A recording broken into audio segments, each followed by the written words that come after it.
betrothal period, observation period, na biglang nagdadalang tao pala si Maria. So, Joseph makes a formula decision. Hindi na itutuloy ang kasalan, i-divorce na kita. Kasi para na rin silang kasal. It was preset by tradition, by popular mentality.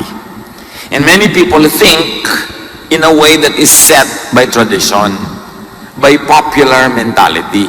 Hindi na sila nag-iisip, automatic na, formula na ang iisipin nila. Ibinigay na ng kaugalian, ng tradisyon, ng president, ibinigay na ng mga nakaraang naging pasya ng mga naunang taong kinailangan gumawa ng ganong pasya. So, formula yun. At ang formula, divorce. Walang kasalan na matutuloy. Matthew 1:20. Ngunit, habang pinag-iisipan ito ni Jose, nagpakita sa kanya sa panaginip ang isang anghel ng Panginoon. Sinabi nito sa kanya, Jose, huwag kang matakot na pakasalan si Maria, sapagkat ang sangbol na dinadala niya ay mula sa Espiritu Santo. Well, what can we say about the previous action of Joseph? He acted normally and rashly. Nagmamadali, pero normal by the standards of the time. Now, God tells him to backtrack. Bawiin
ang sinabi mo na wala ng kasalan, umatras ka, mag-U-turn ka, dahil galing sa Diyos ang sanggol na nasa kanyang sinapupunan.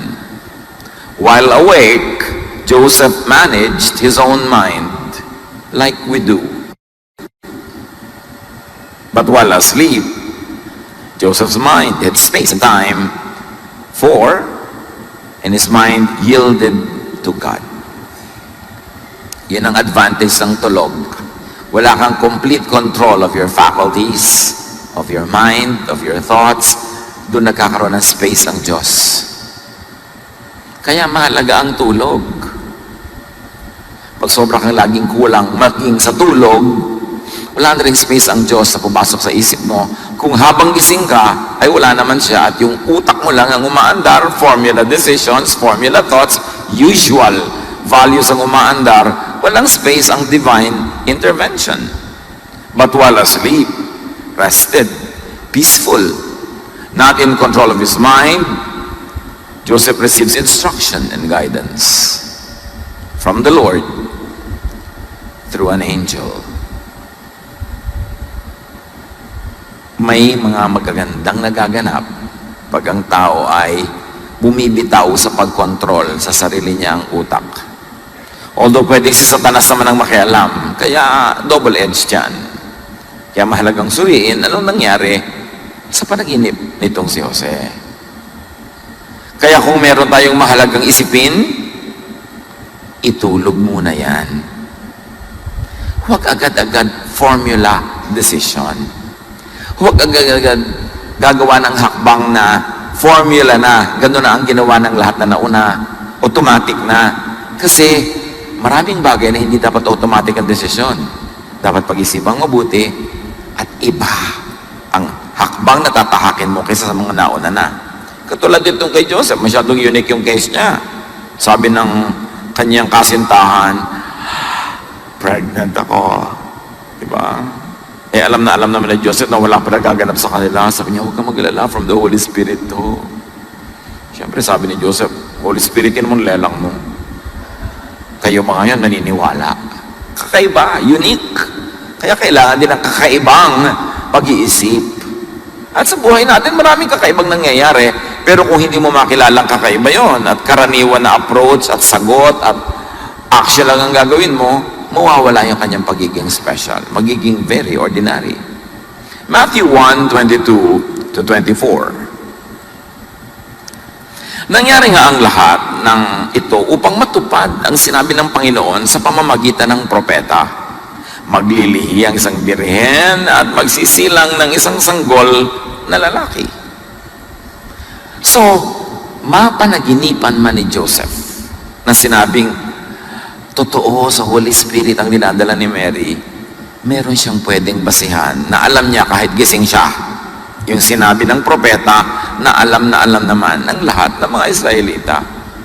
So pag sa panaginip mo ay nakakita ka ng isang guidance na masyadong kakaiba, tapos wala naman siyang reference, wala naman siyang suporta sa alam mo pagising ka, sa common knowledge, magduda ka rin doon. Ito, kakaiba yung ibinigay sa kanyang payo, kakaiba ang desisyong gagawin niya, pero hindi naman totally different and new, kasi meron ng matandang verse na pwedeng pagbasihan na, ay, oo nga pala, mangyayari ito. At hindi ko lang inaasahan na kay Maria at sa buhay ko mangyayari, pero may dati nang sinabing mangyayari ito. So pagka meron tayong napanaginipan na sobrang weird at wala namang reference sa tunay na buhay, walang reference sa biology, sa history, sa sociology, magduda ka rin kung reliable nga ba yung panaginip mo or not. Hindi naman lahat ng panaginip galing sa Diyos. Pero ito, may reference sa pwedeng pagbatayan na maniniwala ako sa sinabi ng panaginip ko kasi may verse naman na paggising ako, alam ko na nandun yun. Meron talagang babaeng maglilihi at magsisilang ng isang sanggol galing sa Diyos.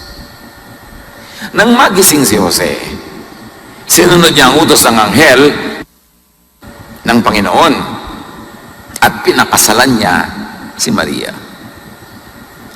This revelation and guidance is supported by a known verse, as we have said, Isaiah 7:14. Therefore the Lord himself will give you a sign. The virgin will conceive and give birth to a son. So, sabihin naman ng panaginip kay Joseph na, totoo yun, maniwala ka, galing yan sa Holy Spirit. Sabi niya, ay, nung magising siya, oo nga, may Isaiah 7:14 naman na kahit gising ako, hindi ito panaginip. It's a fact. So yung desisyon, base sa panaginip, may pwedeng kapitan na karunungan na base sa pagiging gising at mulat. So, ang lesson dito mga kapatid, huwag ding maniwala sa bawat panaginip na lang. Validate dreams and thoughts and ideas, advice, etc., with scripture, with established knowledge. Kasi pwede may mapanaginipan ka na guni-guni mo lang pala o di ka lang naligo. O marami ka lang alalahanin, sumingit sa utak mo habang ikaw ay natutulog. Informed understanding, interpretation, application, and knowledge is all important. Kailangan ng tao, hindi lang nananaginip, marunong din siya pagising. Para hindi siya madaya ng mga panaginip na huwad at wala naman palang katumbas sa totoong buhay. Kaya huwag ding basta-basta maniniwala at sumusunod sa mga kahit ano na lang na panaginip. Lalo na kung unreasonable yung pupuntahan ng buhay mo dahil naniwala ka sa panaginip. Alam mo, napanaginipan mong sunugin mo ang iyong biyanan. So, wow, panaginip ito. Si Joseph ka, nalaginip chance ko na. No? Pero, mayroon bang ganon? May alam ba tayo na verse na nagsasabing gawin mo ngayon? May alam ba tayo sa common knowledge na pwede mo pagbatayan na tama yung panaginip mo? So magdududa ka rin sa panaginip mo kung masyadong weird. Hosea 4:6, my people are destroyed from lack of knowledge. Nalipo lang aking bayan dahil sa kamangmangan. Sabi ni Hosea. Kaya hindi ka lang dapat nananalig, hindi ka dapat mangmang. Dapat nananalig ka na informed, that you know, that you're aware, better, educated, experienced, Hindi lang pananalig. Kasi ang pananalig naman wala kang mapanghawakan na basihan sa aktual na buhay, kaya pwedeng yung pinapanaligan mo ay mali. Pwedeng mali. So validate ideas with outward events. Kailangan hindi lang meron akong ganong vision, meron akong ganong panaginip. Nakikita mo rin sa aktual na buhay na may mga bumubukas na pinto para puntahan mo, may mga sumasara para hindi mo pasukin. Katulad ng ano bang outward event sa buhay nitong si Joseph na maaari siyang maniwala doon sa panaginip na hindi nga nagtaksil si Mary. Well, actual events. Nakita naman niya si Mary, halimbawa, na nakikipag-flirt with other men. Wala namang ganong record. And apparently, by her character, no. Meron ba siyang pruweba kahit konti? Lalaki nagsabi sa kanya, no, alam mo, may nangyari na sa amin yung girlfriend mo. Wala namang ganong event. Wala naman siyang makikitang outward event para bigyan ng patunay yung kanyang pagdududa. So dapat tayo, hindi lang sa panaginip umaasa, tinitingnan mo rin yung actual, practical events that happen. Halimbawa, nanaginip ka na ikaw ay magiging ganito, super engineer. Pero sa tunay na buhay, talagang nangangamote ka sa math.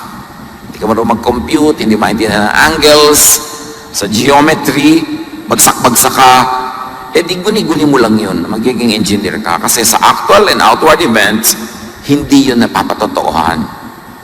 So pinagsasama-sama mo yan, versus panaginip, outward events, para ka makarating sa pinaka-tamang desisyon. So Joseph obeyed. That's what we know. And the lesson is to act when the idea or the guidance, the answer to your prayer question is clear, sensible, and doable. Merong isang nanay na naginip, i-donate ang lahat ng kanilang pera, halimbawa sa isang gawain. Hirap na hirap ang buhay nila. May mga may sakit sa pamilya nila, may mga dapat siyang pag-aralin. Ipapapanaginip ba sa iyo ng Diyos yun? Nalipulin mo ang lahat ng kabuhayan nyo, i-donate mo sa something, tapos lahat kayo nakatunganga, gutom, may sakit. Hindi naman yata consistent yon sa karakter ng Diyos. Kaya hindi tayo dapat dalos-dalos nagpapadala sa mga emotional decisions. Do not decide when you are very happy. The tendency is you will be overly generous. Do not decide when you are sad. Do not decide when you're angry. Pagka ang emosyon mo wala sa center, nasa left of center, nasa right of center, don't make an important decision. Maghintay ka. Tulugan mo yan. Itulog mo. Kasi maaari kang magkamali. Kaya yung mga sobrang spiritually high, gagawa ng mga pledges, mamaya nagsisisi.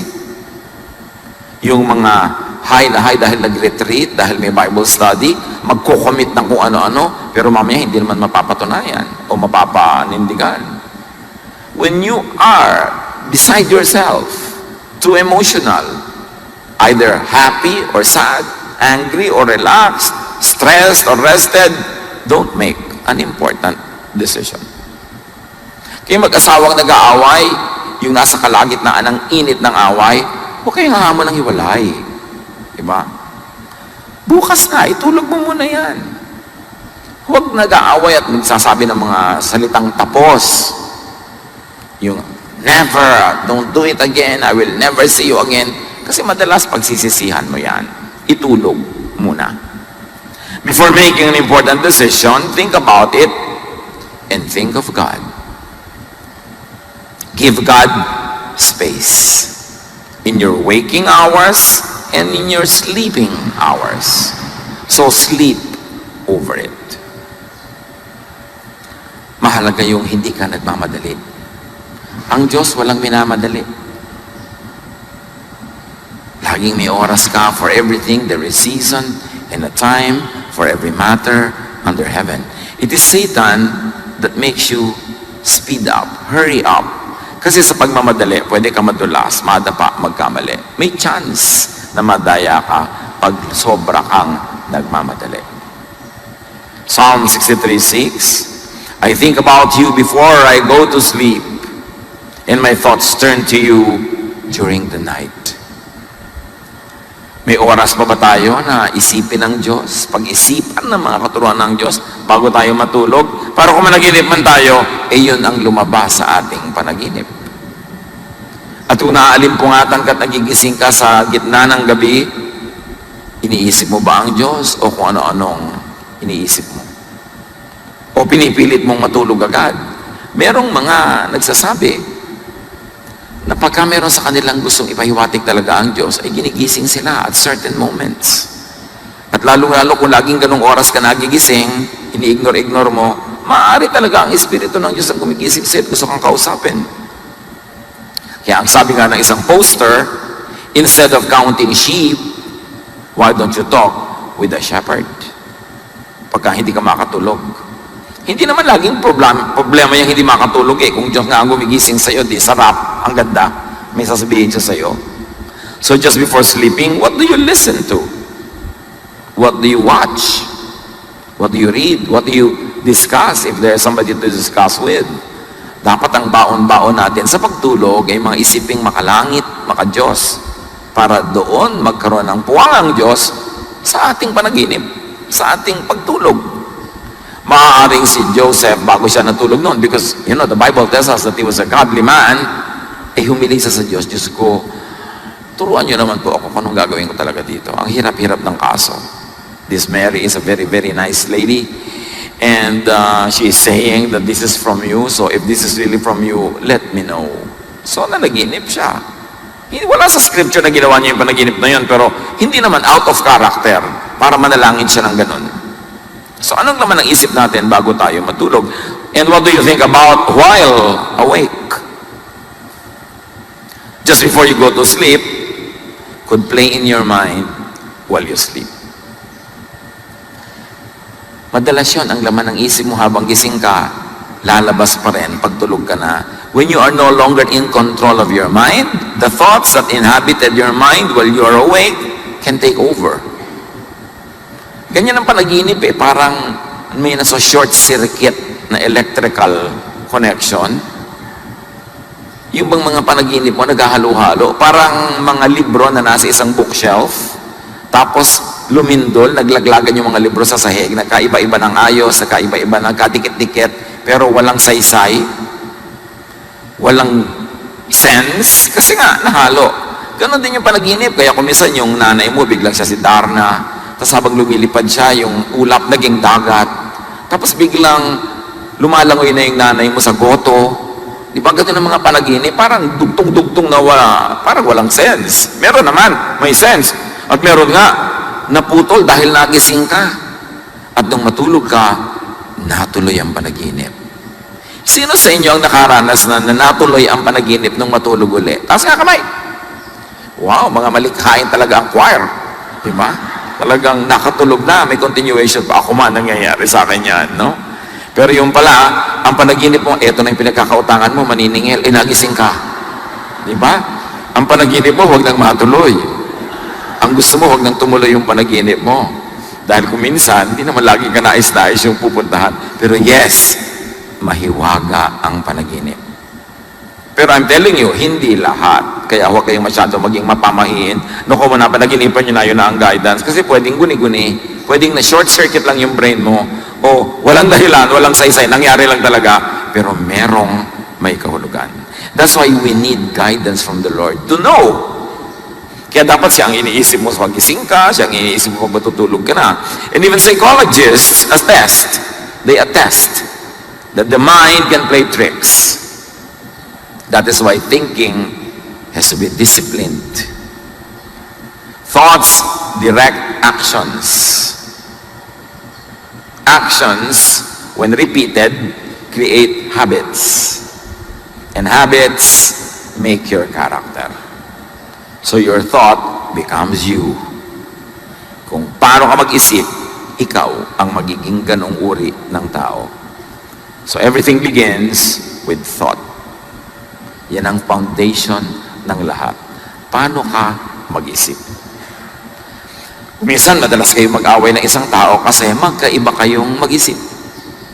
Hindi ibig sabihin tama ka at mali siya, o mali ka at tama siya, magkaiba lang kayong mag-isip. Kaya pagka meron kang laging nakatalo, tapos hindi mo pwede tanggalin sa buhay mo dahil asawa mo, nagulang mo, anak mo, kapatid mo, isipin mo na lang, iba kasi siya mag-isip. Kaya iba ang ginagawa niya, iba ang karakter niya. Iba-iba ang pag-iisip. Pero kung gusto nating lumago, lumalim, lumawak, patuloy nating ibahin ng paraan ng ating pag-iisip. Huwag tayong makontento na mag-isip ngayon tulad ng pag-iisip natin last week, last month, last year. Kailangan may naiiba, umaasenso.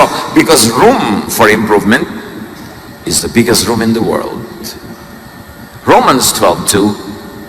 Do not conform to the pattern of this world, but be transformed by the renewing of your mind. Then you will be able to test and approve what God's will is. His good, pleasing, and perfect will. So ang lahat ay pagbabago ng isip. Kaya sinasabi mo, ayoko makinig, ang utak ko'y serrado, dekantado, walang mangyayari sa buhay mo. Kasi dapat lagi nag-grow yung utak. And only a fool does not change his mind. When confronted with higher knowledge, kailangan willing tayo to change our mind. Kaya pag kami sinasabi ka, pinipilit mo, nag-aaway kayo ng dalawang tao, biglang na-realize mong tama siya, biglang sa mga, stop! You're right. Thank you for enlightening me. Huwag yung maninigas ka at ipagmamatigasan mo, ipilit mo yung sarili mo kahit alam mo nang mali. Nakakahanga yung tao, oy, I was wrong. Wow! Now you know you are wrong. Therefore, now you know what is right. Tumalino ka na. Congratulations. Yung nagsasabing I was wrong, past tense yung was. It means I am now right. Congratulations yun. Magandang graduation yun from wrong to right. Hindi nakakahiya, hindi maling i-admit that you were wrong because it means that now you're enlightened and you know better. Now, to discern God's will, do not think like all others. Do not think as usual. Think out of the pattern. Huwag na tayo mag-isip sa formula. Huwag natin isipin yung anong ginawa nila before, anong inisip na gano'n. Mag-isip ka ng iba, lalo't kakaiba ang sitwasyon. What you think about while awake could also emerge as random and meaningless dreams. So hindi lahat ng dreams sineseryoso at pinapatulan. Dreams could be shaped, affected by your fears or hopes or wishes that become illusions. So beware of your passions because your passions can come out as dreams. And you might think it is from God, samantalang meron namang passions na misguided. You will notice that intensely religious people dream a lot. Not necessarily because God speaks to them. They are just intensely involved in their thoughts. Yung mga sobrang deboto, sobrang religyoso, sobrang saradong-sarado ang iniisip, focus na focus, tuon ng tuon, madalas yan managinip. Hindi nyo kailangan laging paniwalaan ang panaginip ng mga religyoso. Very often, it is because their waking moments are filled with obsessive thoughts. They always see visions. They always hear voices. You don't need to always believe. Lalo yung mga deboto sa kanilang pananalig, devoid of objectivity, devoid of intelligent thinking, preset na ang kanilang mga decisions at mga beliefs, you don't always need to believe at once. Some intensely religious persons could actually be psychiatric cases. Many intensely religious people see psychiatrists. It's a fact. Kasi nga, masyadong imbalance ang paraan ng pag-iisip nila. Sold na sold sila. Kaya kung may mga reliyosong tao na walang iniisip kundi end of the world, nakikita niya nga sa mami na kinakain niya ang mga ulap na nakakawi at dumadaan si Jesus. Mami yan ah! Ano naging ulap? Kasi lagi yan na naman ang utak mo. Yung mga sobrang lagi nag-iisip tungkol kay Satanas, pati ang mga nakabudbud na mga latik sa ibabaw ng bibingka, mukha ni Satanas ang nakikita nila. Pag may mga taong laging nakikita ang Diyos, laging nakikita si Satanas, laging nakikita ang impyerno o langit, medyo magduda kayo. So mo, sister, nainom mo ba ang gamot mo kanina? May imbalance ka na naman, ha? Nakakakita ka na naman ng diablo sa kisame. Kaya lagi ang bunga sa kanila, fear. Kung galing ba yan sa Diyos, fear? Ang sabi lagi ni Jesus, fear not. Diba? So yung takot, nananakot din. Napakaraming ganon. Kaya anong sabi ni Nora Honor? 1, 2, 3. Kita nyo, alam nyo yan. Walang himala! Kasi nakita niya ang katotohanan yung mga ignorante sa probinsya nila, lungkot na lungkot siya sa pelikula. Lugi kayo kung di nyo napanood, ha? Dahil marami siyang guilt, may mga nangyari sa buhay niyang lihim. Sabi bigla ng kanyang cheerleader, iniluluha niya ang kasalanan ng daigdig. Luhura ng mga tao. Alam niyo, napakaling linlangin ng mga mananampalataya. Kaya dapat nag-iisip ka, hindi ka lang bilib ng bilib. Katulad ni Joseph, hindi lang naniwala sa panaginip. May verse naman sinabing mangyayari ngayon, may pwedeng hawakan yung kanyang paniniwala. So beware of religious obsession. Lalo kung ang laging napapanaginipan ni sister, ibibigay mo sa kanya ang yung 13th month pay. Kasi mo, sister, you are a false prophet. Nakabudget na ang 13th month pay ko. At saka kung ibibigay ko yan, dahil sabi ng Diyos, dapat sa akin sinabi, hindi sa'yo. 13th month pay ko to, sa'yo sinabi ng Diyos na ibibigay ko, guni-guni mo yan. Dapat ako ang kausapin ng Diyos tungkol dyan. Beware of religious imbalance and extremism. Beware of the misuse of dreams and visions. Ang daming fake. Ecclesiastes 7:18, whoever fears God will avoid all extremes. Dapat walang extreme. Kahit extreme na pagbibigay, yung namamatay na yung mga anak mo sa gutom, ibibigay mo para sa charity, extreme na yan. Wala na yung sense. Dapat may balance ka. Your reason should prevail. At yung ganitong mga extremist, yung ganitong mga fatalistic, yan ang napakadaling i-manipulate at utuin. At pinagsasamantalahan yan ng maraming religious leaderships. Kaya kailangan nag-iingat tayo. Inuuto na ba ako nito? Pinagsasamantalahan na ba ako? Hinuutotan na ba ako nitong propeta? Kasi maraming ganon. Lalo kung mahilig kang managinip. Now, how to make a very important decision? Unless with life or death urgency, sleep on it first. Mag-i-invest ka. Lifelong savings. Sleep on it first. Huwag kang magpadala sa masasarang mga matatamis sa pananalita ng pinsan mo o hipag mo o kapitbahay mo. Tapos mag-i-invest ka na. Sleep on it first. Huwag kayong magpadala sa mga nagbubudol-budol. Diba? Marami nagkiklaim, nabudol-budol ako. Bakit ko nga ba na nag-withdraw ako sa bangko, binigay ko yung pera ko? Sabi nila, pag kami nakikipag-usap sa'yo, lalo hindi mo kilala, yung stranger, laging ang sagot mo, no. Para hindi ka mabudol-budol. Kasi pag nag-yes ka, sasakay na yung thought mo sa thought niya, maaakay na niya. Halimbawa, babae ka ba? Oo. Nakikita-kita ba, babae ka? Di ba? Hindi umuo ka. Nagugutom ka ba? Oo. Ang apo mo nasa abroad? Oo. Diba? Meron ka bang savings? Oo.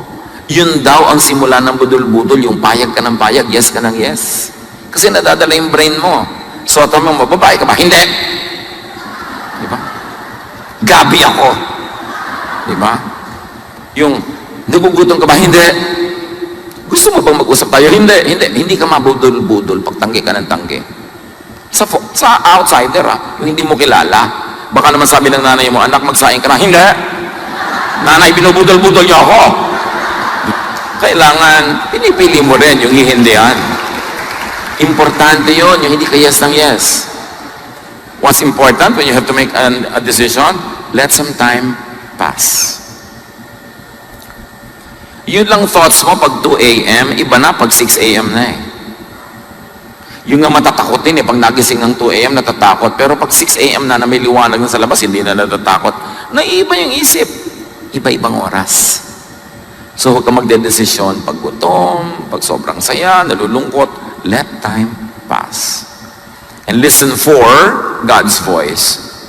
though there are many voices. Dapat nadidinig mo. Sabi ni Jesus, my sheep hear my voice. Kahit maraming voices of other shepherds, my sheep hear my voice. So be sensitive and discerning. God says, take your time. Satan says, hurry. Kasi sa pagmamadali, pwede kang magkamali. Open up to divine guidance that could come when you are not trying to control everything. When you are not playing God. And that happens when you are not in control of your faculty. Marami talaga yung mga gusto magpakamatay, usually deprived sa food. Yung wala na akong ganang mabuhay. Gutom ka, no? Yung hindi ka kumakain mabuti, no? Diet ka siguro ng diet, kaya gusto mong mamatay. Kasi walang taong ang tiyan ay puno at masarap ang kinain na gustong mamatay. Kaya siguro wala ka makikita nagpakamatay na nung buksan yung tiyan, puno ang laman. Gutom. Kasi iba talaga ng utak yung gutom. Kaya kung hindi ka mahilig kumain ng masarap, hindi ka mahilig uminom, obserbahan mo, baka hindi ka masyado interesado ring mabuhay. May correlation yun eh. Kaya importante, para yung mga tao na matagal sila sa sauna, yung napakainit na room or steam room, pag ang tagal-tagal na nila doon, nakakamatay yun. Pag ang tagal mo na, pwede ka mag-heart attack, pwede mag-increase ang blood pressure. Pag ang tagal mo na sa very hot sauna or steam room, yung katawan mo actually gusto nang matulog, ayaw nang umalis doon. Ang totoo, niloloko ka ng katawan mo na mamatay ka na. Bakit? Dumating ka sa point, tinawid mo yung lampas na sa healthy, yung heat na yan. So, dadalin ka na ng katawan mo and deceive yourself into wanting to die. Ganon din yung hindi kumakain ng matagal, gusto na kumisang mamatay. Ganon din yung mga nahihirapan, gusto ko nang mamatay. Kasi hirap na hirap, lumampas sila doon sa normal. Kaya, kinokontrol mo yung pain, kinokontrol mo yung hunger, kinokontrol mo yung deprivation, even temperatures, because your mind can play tricks on you. Satan can manipulate you. Kaya dapat walang extreme. Extreme heat, extreme cold, extreme hunger, extreme aloneness, extreme anything. Anybody who fears God will avoid all extremes. Sabi ng Ecclesiastes.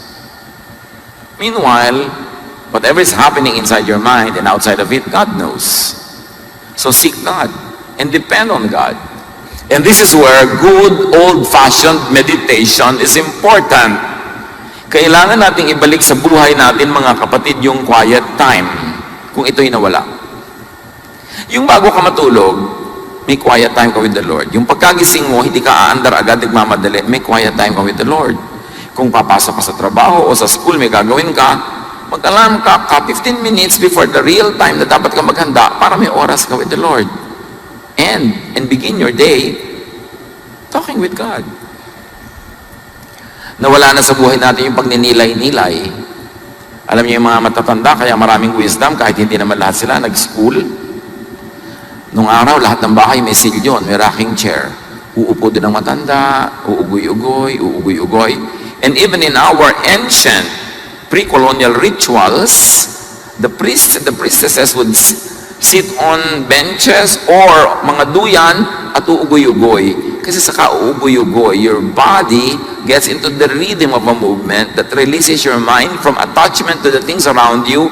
Nakakapagnilay-nilay ka, nakakapagbulay-bulay, at maraming karunungan ang pumapasok sa isip mo, not through formal instruction, but through spiritual revelation. Pero ngayon, wala nang oras-oras ang tao para magnilay-nilay, magbulay-bulay, mag-isip-isip. Kasi every empty second is filled with the cell phone. Kahit nga naglalakad between steps, ilalabas pa yung phone. Pagsakay sa elevator, phone agad. Pag kami iniintay na sa bangko, naka-phone agad na ganun, wala nang pag-iisip ang tao ngayon.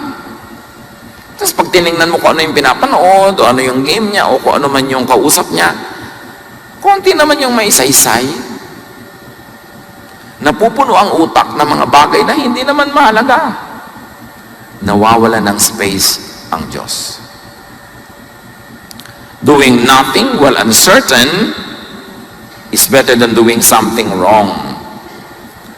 So mga kapatid, ito ang pakatandaan natin.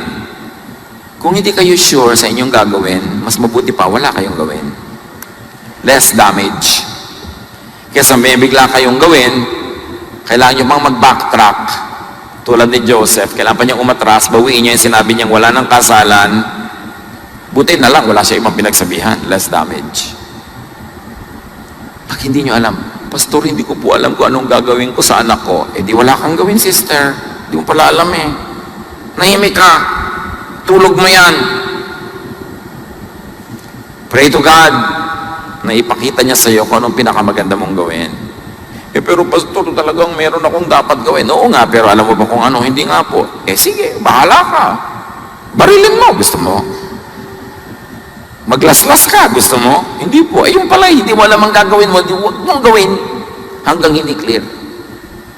Mabuti na bago ka pumasok sa isang kalsada, nandun ka lang sa kanto, naghihintay, iniisip mo, papasok ba ako o hindi? Kumuha ka ng guidance, kasi pasok ka ng pasok, dead end pala, babalik ka lang, sayang oras mo. Do not quickly decide. Do not give an answer, commit yourself. Huwag kayong magpadalos-dalos ang pag-say yes. Kaya yung biglang may magpo-propose sa'yo sa gitna ng napakaraming tao, tapos napa-yes ka na dahil nakakahiya. Walang ganyanan. Kung talagang hindi, yes, hindi. Sabi niyo, mapapahiya ko. Pasensya ka, pumasok-pasok ka sa nakakayang sitwasyon. Bakit kailangan maraming taong nanonood sa proposal mo? Eh, kung tanggihan ko.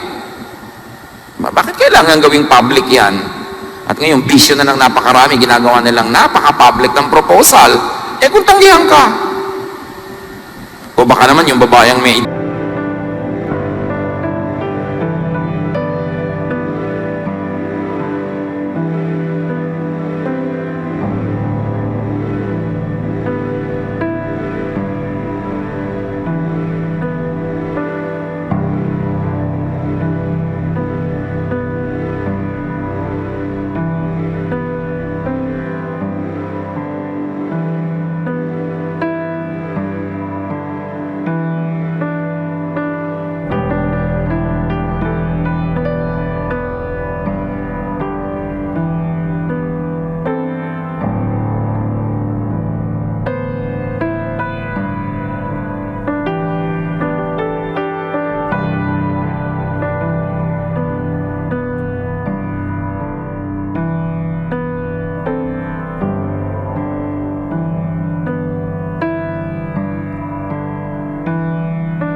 So, pray about it. Really, seriously pray about it.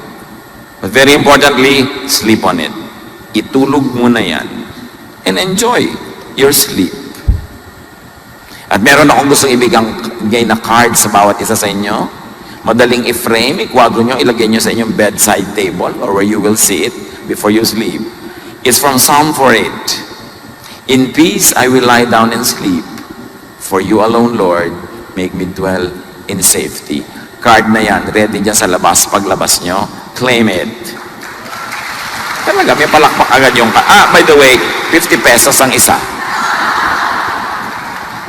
No, libre yan. Gusto ko nakikita nyo lagi bago matulog that the Lord is there with you. Huwag kayong natatakot na matutulog kayo na parang wala kayong control because the Lord is in control and the Lord loves you. Ano man ang pinoproblema nyo, itulog nyo muna yan. Ano man ang pasya, itulog nyo. Unless it is life-threatening, urgent, and a decision must be made, God gives you time. Lord, teach us na huwag kami maging padalos-dalos sa buhay. Mag-isip, magbulay-bulay, manalangin, at pag hindi pa rin malinaw, mag-research, magtanong,